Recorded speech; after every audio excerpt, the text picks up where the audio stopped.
Hi, welcome to our spicy kitchen. இன்னைக்கு நம்ம டேஸ்டியான பரோட்டா எப்படி செய்யறதுன்னு பார்க்கலாம் வாங்க. இப்போ பரோட்டா எப்படி செய்யறதுன்னு பார்க்கலாம். ஃபர்ஸ்ட் 2 கப் மைதா போட்டுக்கலாம்.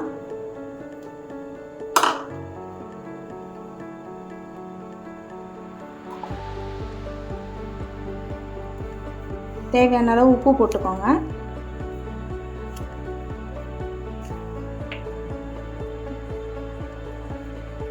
ஒரு ஸ்பூன் சர்க்கரை போட்டுக்கோங்க.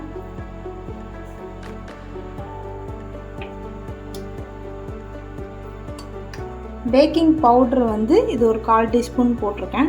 பேக்கிங் பவுட்ரு போட்டுக்கோங்க, சோடா இல்லை. அப்புறம் தண்ணி ஊற்றி கெட்டியாக பிசைஞ்சுக்கணும்.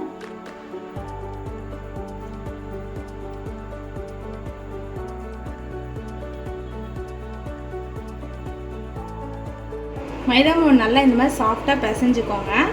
பிசைஞ்சிட்டு நம்ம வந்து எண்ணெய் நல்லெண்ணெய் ஊற்றுறேன். ஊற்றி இப்படி ஃபுல்லாக இது பண்ணிவிடுங்க.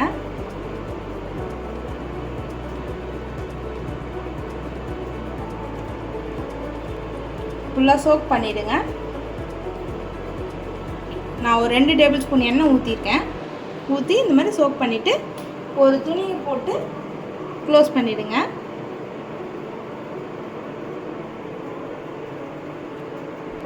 இப்போ வந்து இது வந்து 1 ஹவர் டிஸ்டர்ப் பண்ணாமல் ஊற வச்சிடலாம். இப்போ 1 ஹவர் ஆயிடுச்சு. 1 ஹவர் கழித்து நம்ம வந்து இப்போ வந்து இதை வந்து உருண்டை பிடிக்க போகிறோம். இப்போ வந்து நம்ம வந்து இதை பாலாக எடுத்து வச்சுக்க போகிறோம்.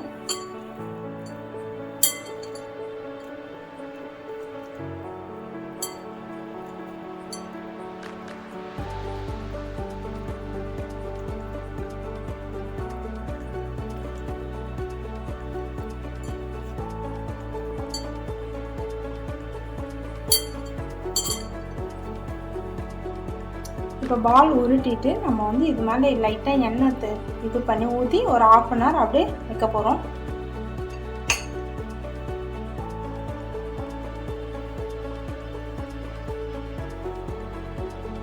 இப்போ வந்து நம்ம 1/2 ஹவர் ஊற வச்ச இந்த பால்ஸை வந்து நம்ம வந்து பரோட்டா பண்ண போகிறோம். இந்த பால்ஸை வச்சு இப்போ வந்து நம்ம நல்லா வந்து எண்ணெயை வந்து இப்படி தடவிக்கலாம். இந்த டால்டாவை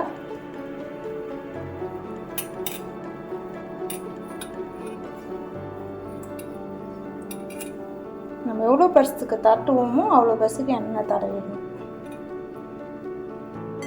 இப்போ இந்த ஊற்றி வச்சுருக்க இந்த பாலை நல்லா ஸ்ப்ரெட் பண்ணுறோம். இந்த மாதிரி சப்பாத்தி கட்டையை வச்சு நீங்கள் இப்படி தேய்ச்சிக்கலாம்.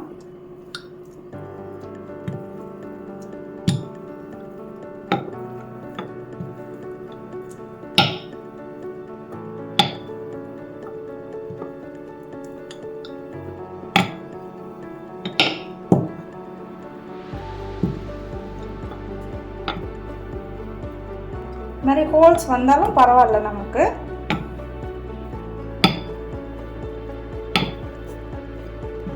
எந்த அளவுக்கு நல்லா ஸ்ப்ரெட் பண்ண முடியுமோ, எவ்வளோ பெருசாக ஸ்ப்ரெட் பண்ண முடியுமோ அவ்வளோ பெருசாக ஸ்ப்ரெட் பண்ணிக்கோங்க. நல்லா தின்னாக ஸ்ப்ரெட் பண்ணிக்கோங்க.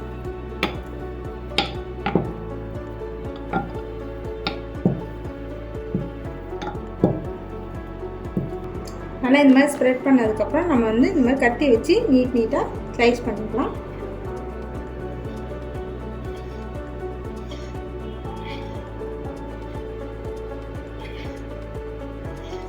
இந்த மாதிரி ஸ்லைஸாக கட் பண்ணதுக்கப்புறம் நம்ம வந்து இதை அப்படியே கிரைண்ட் பண்ணிக்கலாம்.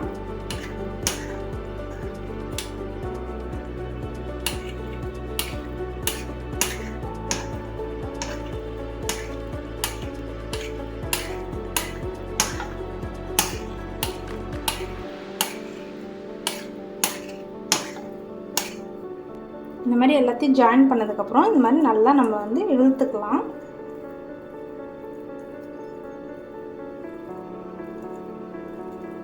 நல்லா டைட்டாக இழுத்துட்டு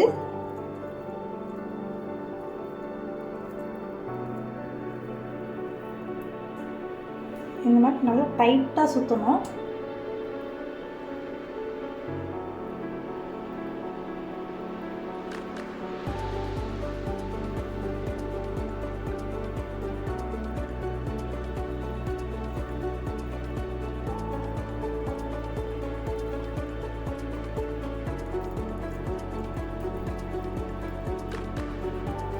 இந்த மாதிரி வந்தோடனே போதும்.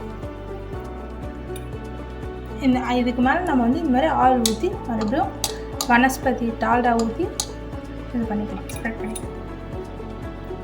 இது இன்னும் ஒரு 10 மினிட்ஸ் இது ஊறணும். இப்போ நம்ம வந்து உருட்டி வச்சுருந்த பரோட்டா வந்து 10 மினிட்ஸ் ஆயிடுச்சு, நல்லா ஊறிடுச்சு. இப்போ வந்து இதை வச்சு நம்ம சப்பாத்தி கட்டை வச்சு தட்டிக்கலாம்.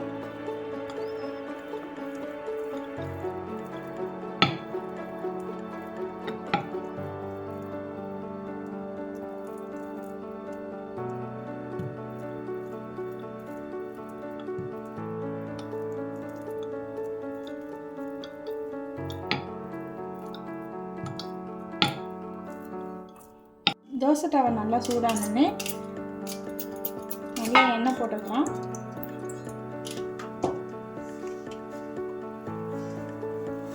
நம்ம தரட்டி வச்சிருக்க பரோட்டாவை போடலாம்.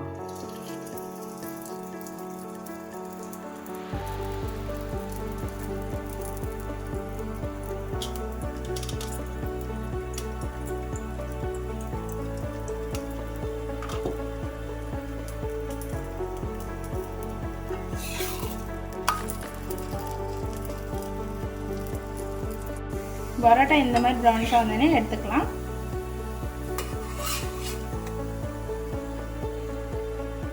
சுவையான பரோட்டா தயாராகிடுச்சு. நான் பண்ண மெத்தடில் பண்ணிங்கன்னா இந்த மாதிரி அழகாக லேயராக வரும். நீங்கள் வீட்டில் ட்ரை பண்ணிவிட்டு கமெண்ட் பண்ணுங்கள். உங்களுக்கு பிடிச்சிருந்தா லைக் பண்ணுங்கள், ஷேர் பண்ணுங்கள், சப்ஸ்கிரைப் பண்ணுங்கள்.